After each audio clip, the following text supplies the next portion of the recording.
नमस्कार. स्वागत आहे तुमचं पुणेरी व्यक्तीच्या एका नवीन व्हिडिओमध्ये. आज आपण बघणार आहोत हॉटेलमध्ये जशी मिसळ मिळते किंवा एखाद्या मिसळ हाऊसमध्ये जशी मिसळ मिळते, तशी मिसळ आपण घरी कशी तयार करू आणि ही मिसळ तयार करताना काही विशेष मसाले वापरले गेलेत. हे मसाले म्हणजे अथर्व कृष्ण यांचे मसाले, जे की ऑथेंटिक आहेत आणि घरगुती पद्धतीने ते तयार केले जातात. या मसाल्याचा वापर करून मिसळ कशी तयार होते ते बघूया. मिसळीसाठी आत्ता कांदा परतला जात आहे.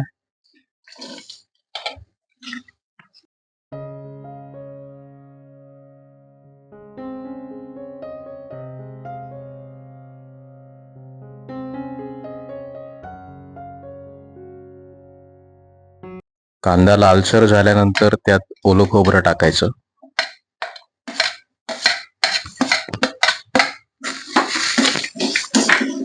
ओलं खोबरं आणि कांदा चांगला परतून घ्यायचा.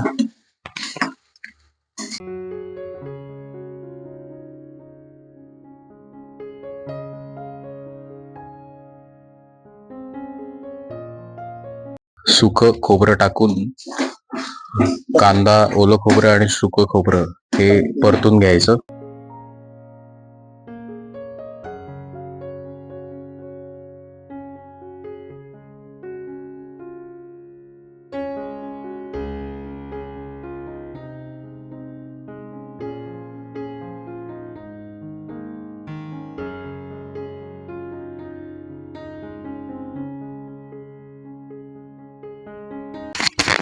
आता मिसळ तयार करण्यासाठी पहिल्यांदा तेल टाकायचं.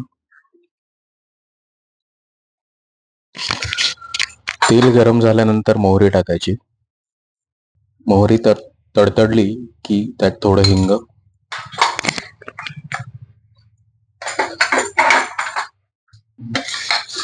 थोडा कांदा टाकायचा.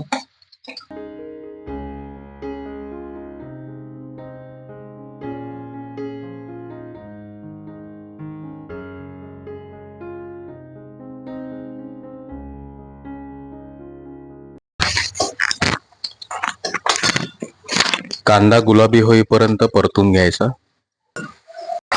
तेल सुटेपर्यंत एकजीव करून घेतल्यानंतर यामध्ये टोमॅटो टाकायचे. हे जे टोमॅटो आहेत हे सेंद्रिय पद्धतीने आणि घरातल्या परसबागेतले टोमॅटो आहेत.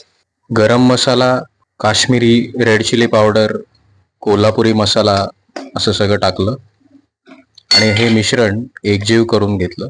जिरे पावडर टाकली, धणे पावडर आणि जिरा पावडर ही टाकली. यानंतर हळद टाकली. हे सगळं मिश्रण एकजीव करून घ्यायचं. सगळे मसाले टाकलेत आत्ता आपण.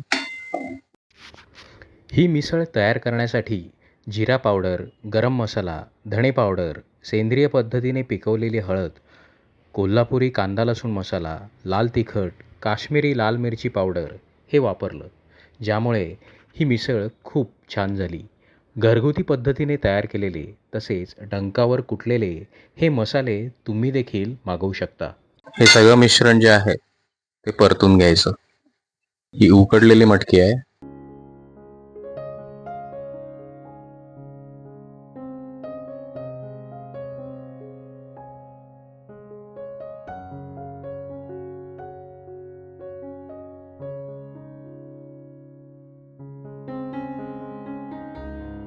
मटकीला पूर्ण हा आपण जे मिश्रण केलंय मसाल्यांचं आणि कांदा लसूण शिवाय कांदा टोमॅटो हे सगळं लागलं पाहिजे. म्हणजे त्या मटकीमध्ये हे सगळं मिश्रण मुरल्यानंतर मिसळीला एक चव प्राप्त होते. आता यात गरम पाणी टाकायचं.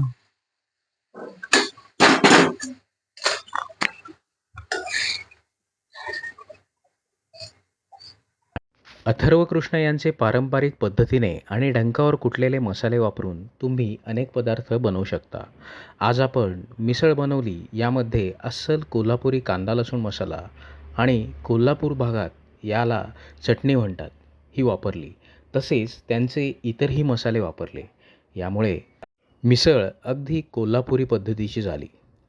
तुम्हालाही हे मसाले वापरायचे असतील तर खाली दिलेल्या नंबरवर संपर्क साधा. त्यांच्याकडे हे मसाले 100 ते 150 ग्रॅमपासून उपलब्ध आहेत. तेव्हा हे मसाले अवश्य मागवा आणि त्यापासून असेच पदार्थ तयार करा. हा व्हिडिओ तुम्हाला कसा वाटला हे तुम्ही कमेंट करून सांगा. आणि मंडळी, तुम्ही बरेच जण व्हिडिओ बघता पण चॅनलला सबस्क्राईब करत नाहीत आणि व्हिडिओला लाईक करत नाही. तेव्हा चॅनलवर नवीन असाल तर चॅनलला सबस्क्राईब नक्की करा आणि व्हिडिओला लाईक करा. आणि जर तुम्हाला अशी मिसळ बनवायची असेल आणि अथर्व कृष्णाचे मसाले मागवायचे असतील तर व्हिडिओच्या शेवटी एक फोन नंबर आहे. या फोन नंबरवर संपर्क साधा आणि मसाले खरेदी करा. धन्यवाद.